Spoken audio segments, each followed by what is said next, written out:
She not only does regular stand-up comedy, but she also hosts shows to bring up other performers. She also performs at OKC Improv, so if you're an improv fan, be sure to check out her Swipe Right shows that are happening every weekend up there. And please welcome to the stage, Ray!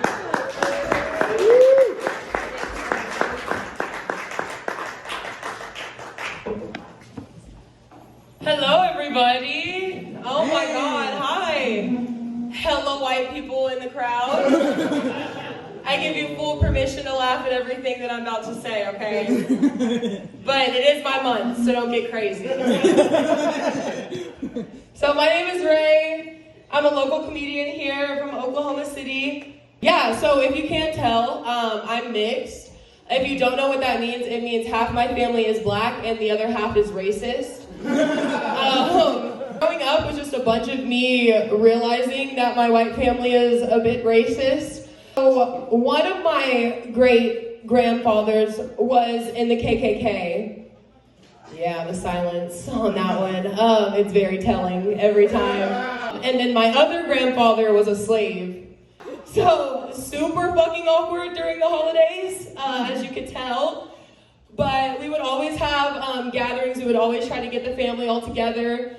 When I was younger, I was always getting into shit, like seeing what I can find, what I can get into. So we were at my crazy grandparents' house one day, and so I went to my grandfather's closet, and I was just looking in there, and I find a little box, and I open the box, and it's a real life whip. Like, whip. I never have seen anything like that before, so I was super startled. I didn't really know how to feel about it, and I ran to my mom, and I was like, shit, I don't know how to tell you this, but I just found this, and I think that my grandpa is Indiana Jones. Because the only white motherfucker I'm okay with having a whip is Indiana Jones. And we cut ties with them shortly after.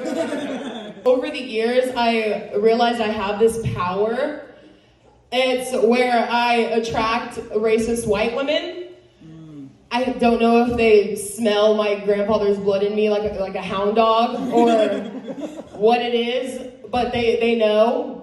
I used to work at a bar, and this white lady came in with her husband, and they come in, and she has like these big beach waves. Oh, you're leaving? That's racist. No, just kidding.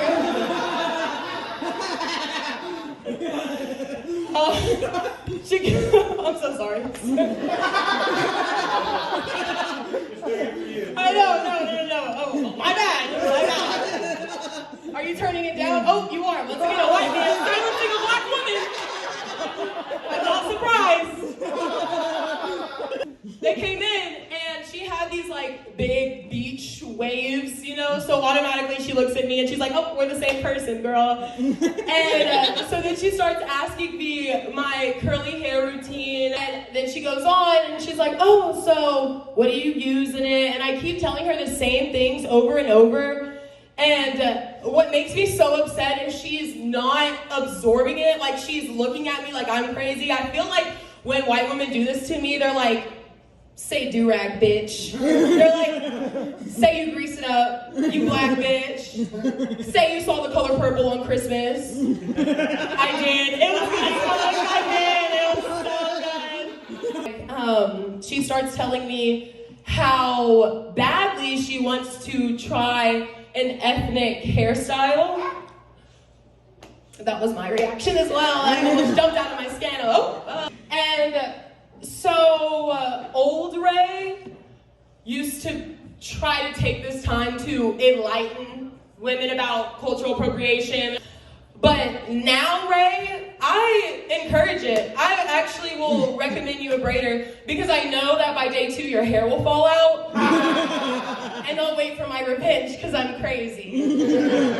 So then she goes on and she runs her fingers through her hair and she's like, but you can't, like, do that, right? The silence. And I said, I can't, but you know what I could do? I could fuck your husband. I can fuck your husband.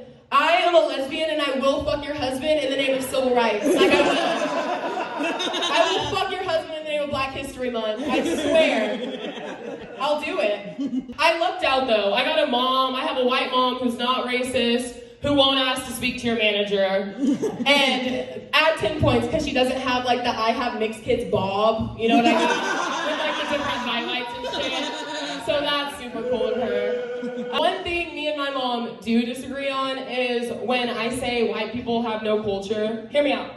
Hear me out. I'm not talking about like my Italians, my homies from Britain. I'm not talking about that. I'm talking about the pure Oklahoman white people.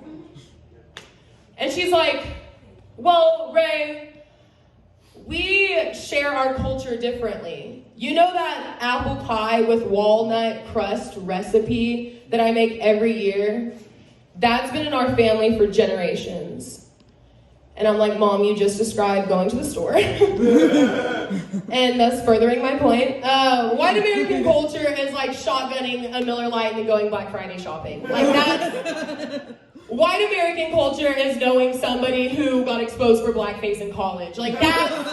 White American culture is having an uncle who tells you have childbearing hips at the age of 12. Like that's pure white culture.